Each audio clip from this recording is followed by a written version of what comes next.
Hello, my name is Sarah Jo Jones. I'm the 4-H agent here in Carroll County, and I want to welcome you to the 4-H camp promotion and information video. This information is usually given to the students in school, but with the weather it's been really difficult for me to get to everybody, and I know a lot of you have questions about 4-H camp. First of all, 4-H camp is a week long. This year it is June 2nd through the 6th. And several of you are probably wondering if we're going to be out of school in time to go.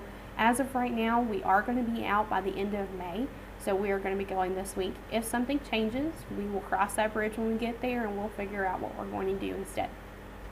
Moving forward, this year's theme is a world of pure imagination. So we're going to be basing a lot of our activities and programming off of the movie for Willy Wonka and Charlie and the Chocolate Factory. So hopefully your children will have a really good time with it and enjoy things this year. This informational video will be posted on our Facebook page, and it will also be given to the teachers. So hopefully you will have access to this and be able to answer any of the questions you might have. If you aren't already a fan of our Facebook page, you can look us up. The URL is facebook.com/ccva4h, or you can just search for Carroll County VA4H and like our page. We put a lot of announcements about our upcoming events on here, and all of our camp information will be posted here throughout the spring and early summer. Now on to the important information. 4-H camp registration will be held on March 4th from 4 to 7, snow date of March 13th if there is snow. We will have it here at our office, which is in the Old Hillsville Elementary School, and my contact information is listed here on the front, my phone number and email, in case you have any questions prior to registration. This brochure should have been given to your students at school. So if you'll open up the brochure and look on the left-hand side, it says, "How does registration work?" Like I said, registration does take place here in the cafeteria of the Old Hillsville Elementary School. Our office is on the lower level. Registration packets will be available 1 week prior to registration this year. They will not be numbered, however, so you will have to still bring them on March 4th to receive your order. This order will help us with assigning classes, and if we go on a wait list, helping us to fill those spaces. If you are not able to fill one out prior to, that's okay, because we'll have extra packets at registration. If you don't fill one out prior to registration, you will need to bring your child with you, because I need signatures from you and your child. Here's the link if you want to do your registration online. You will need access to a printer to be able to print out the health history form, code of conduct, equine release, dress code, and cell phone policy. The general registration form will be automatically submitted online. When you arrive at registration, you will receive a number. This number will help us to assign our classes, like I said. I'm not anticipating a wait list this year, but I wasn't last year, and we were on a wait list within an hour. We can take twice the amount of campers this year, so I'm really excited about that, but please make plans to be here and to come early, because something else new this year is that your campers will actually get to choose which cabins they're in, and this will fill up on a first come, first served basis. If they don't choose during registration, then I will choose for them, and all decisions are final, so please make plans to be here soon. The next piece of information that most people have questions about is the payment options. The total cost of camp is $175 if you pay in full on March 4th. If you choose to do our monthly installments, we will ask that you do $60 at registration, and then 2 more payments of $60 due April 1st and May 1st for a total of $180. So there is a $5 fee for doing the payment plan.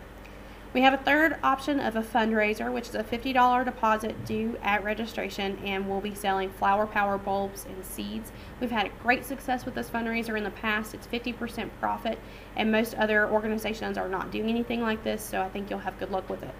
And then last, we have a financial aid option. We do ask for a $50 deposit due at registration. However, we have worked with people in the past. We might be able to help you fundraise your deposit and then apply for funds for the rest. This is on a very limited basis, but we do have financial aid applications which will be available during camp registration. To put the cost of this in perspective for you, this will pay for your campers' transportation there and back, 13 meals, 4 snacks, most of their camp supplies, their insurance, and a special gift from the Carroll 4-H office. And it also takes care of their lodging. So this is a very good price compared to other camps, compared to other trips, If you have questions about this, please feel free to call me. Don't hesitate. We will work with people. There are opportunities for your children to take camp classes during 4-H camp. They'll take 3. They keep the same 3, and they'll take those Tuesday, Wednesday, and Thursday morning. As you can see, we have several options for them regarding camp classes. There are about 20 different options. I'll let you read the descriptions, but there are a few that have age restrictions or do have extra costs, so please take special note of that when you're searching through. If you do registration online, there is a whole page just for camp classes, and you'll actually enter 6 camp choices, and you'll do this during regular registration as well. We ask for 6 choices because in case you are not one of the first to register and those classes fill up in their top 3 that they would like, we will still be able to put your child in a class that they'll enjoy. Keep in mind, we do get to go swimming every day as long as the weather allows. So if your child is taking swimming lessons, the beginning or the advanced swimming classes, just to make sure they get to go swimming, you might want to remind them that this is going to be early in the morning when they're taking the class, so it might be cold. Other things to keep in mind, rappelling and zipline has an age restriction. They must be 12 years old by June 2nd in order to take that class, and that's an insurance restriction. We also have a restriction regarding Lego Mindstorm Robotics. That class takes up 2 hours, so they'll only be able to take 2 classes, but we still want them to write down 6 in their registration. Also, the CIT leadership class is only for 7th graders. So if you're a 7th grade student, you must take this class in order to be a counselor in training as an 8th grader. The Pinterest craft class, sewing, and leather craft all have an additional extra fee because of materials, and we only want to charge the ones who are actually taking those classes. These classes are a lot of fun. We do have several new classes this year, so if you are a repeat camper, you might want to take a look at those.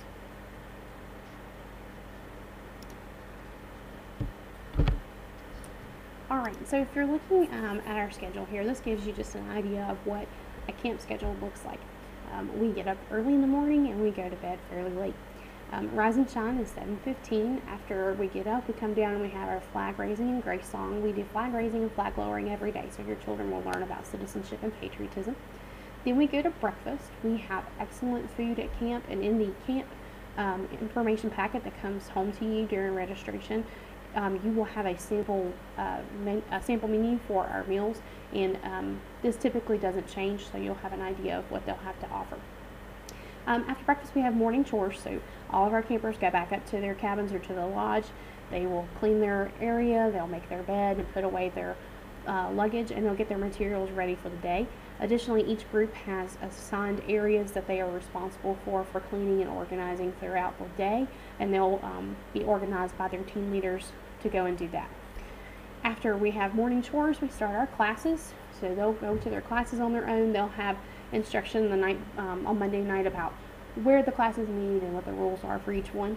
Then after class, we have our midday announcements and grace song for lunch, and then lunchtime. After lunch, we have a little downtime in our building we call Ratliff, which is our air-conditioned enclosed building. And then after that, they have their group meetings where they go over rules for the day. They talk about the schedule for the rest of the day, and they have some time with their team leaders. After that, they get ready for afternoon rec. You'll see on this schedule that we had Quidditch during first rec, and then everybody went swimming together during second rec. Quidditch is a game that we've been playing the last few years. I don't want to tell you a whole lot about that yet. I'd rather your children see it, but if they're familiar with Harry Potter, that is where the game comes from. And no, we don't fly. We just have different ways of playing. So after first rec, the camp store opens. The camp store is where your children can buy snacks and drinks and ice cream, things like that nature. They will have a bank where they can withdraw money that they deposit on that Monday during registration for the buses, and they'll be able to go and get that money and go and buy a snack. We'll be responsible for keeping up with their money though, so we give you an idea of how much to send. Usually $32 is the most they could spend because they do have a limit, but most kids spend between $15 to $20. We do have souvenirs at the camp store, and in the camper information packet there will be a price list and an idea of what the cost of those items are so that you can send extra money with your child for that. After the store opens, we switch. Whoever was at the pool will now go to regular rec. Whoever was at rec will go to the pool. And nobody has to go swimming if they don't want to. They're welcome to do the other activities we have. After that, it's time for dinner. After dinner, we have our flag lowering. Before dinner, we have flag lowering. Then we have dinner and reflections. Reflections is kind of a downtime where our kids get the opportunity to hear stories and talk about character, and they learn the songs that we sing during our candle lighting ceremony on Thursday night. After reflections, it's time to get ready for our evening program. We have several evening programs that we plan on doing.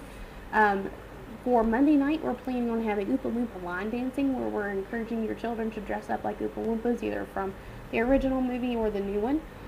Then Tuesday night, we're going to have Candyland Fun, where we're actually challenging your kids to come up with their own candy-themed costume, and we're going to have candy games. We're even thinking of doing a life-size version of Candyland and something with Candy Crush. Then on Wednesday, we're having movie character night, and we're going to watch Charlie and the Chocolate Factory, and we're encouraging the campers to dress up like a character from the movie. And then Thursday night, we're having our final dance, and we're actually going to have a bubble dance in reference to the fizz lifting drinks from the original movie. And we're going to have different bubble stations set up during our dance for the kids to play. So these are not required, these are optional. We do encourage the kids to dress up because it's a lot more fun. But this will be in the camper information packet so that your children know what to pack. After our evening program, we always have a campfire. As long as weather allows, we'll do it at our campfire circle. Otherwise, we do it inside. And this is where we tell stories, we sing songs, we do skits and things like that. It's one of the really special parts about camp. And then after that, we go to bed. As you can see here, I have a lights out time of 10:30. We try to get them in bed between 10:30 and 11. Some nights it's later, sometimes it's earlier, just depends on what we have going on. But this is a typical schedule. This is from last year. And this information will also be posted on our Facebook page when we go to camp, so that if you're wondering what your child is doing right now, you can go on our Facebook page and take a look. If you're wondering why should you send your child to camp, let me just say from personal experience, I've been going to 4-H camp for over 15 years. I absolutely love 4-H camp. I feel like your children will get experiences that they'll never get anywhere else, and they will come back a changed person. Talk to any parent of a child who has gone before, and they will tell you that their child comes back different, and in a good way. I also just want to throw out there, as far as who's taking care of your children, we take teens and adults who have gone through 24 hours of training and a background check. They are trained in risk management, how to recognize child abuse, how to work with varied age groups and sensitive issues, the purpose of camp. They have lots of training, plus there's a camp staff there that all has basic first aid and CPR, and we have a med ramp on site that administers medication if your child takes medication. And they are also AED certified, and there is a hospital 5 minutes away. And of course, I'll be with your children if something happens to them, if they are sick, if they are homesick. I will be glad to call you. But we do operate under the no news is great news policy. So we don't allow our children to take cell phones, and they won't be allowed to call every night. If you don't hear from them, assume that they are happy and healthy and safe, and that they're not in trouble. Because otherwise, if you're hearing from me, they're either in trouble or they're sick. So please keep in mind that one of the biggest things we're trying to teach your children is independence and responsibility. And I know that's really hard to send your children off, but they will definitely reap the benefits of having this environment and this opportunity. So if you have questions about this or about our policies, please feel free to give me a call. Our contact information is, again, on the brochure front there. The other thing you might want to keep in mind is what ages go to camp. We have 9 to 13-year-olds or 4th to 7th grade. So if you have someone who is in 3rd grade, but they're going to be 9 by the time we go to camp, they can go. Or someone who is in that 13, 14 age, but they're still in 7th grade, they can still go as a camper this year. I hope that this has helped you answer a lot of your questions. I will tell you that we have a first-year parent orientation where any parent wants to come, where we go through a lot of the same information, but we also answer more in-depth questions, and I go through the camper information packet. And that is scheduled for May 1st. Thank you very much for listening, and if you have any questions, please feel free to give me a call.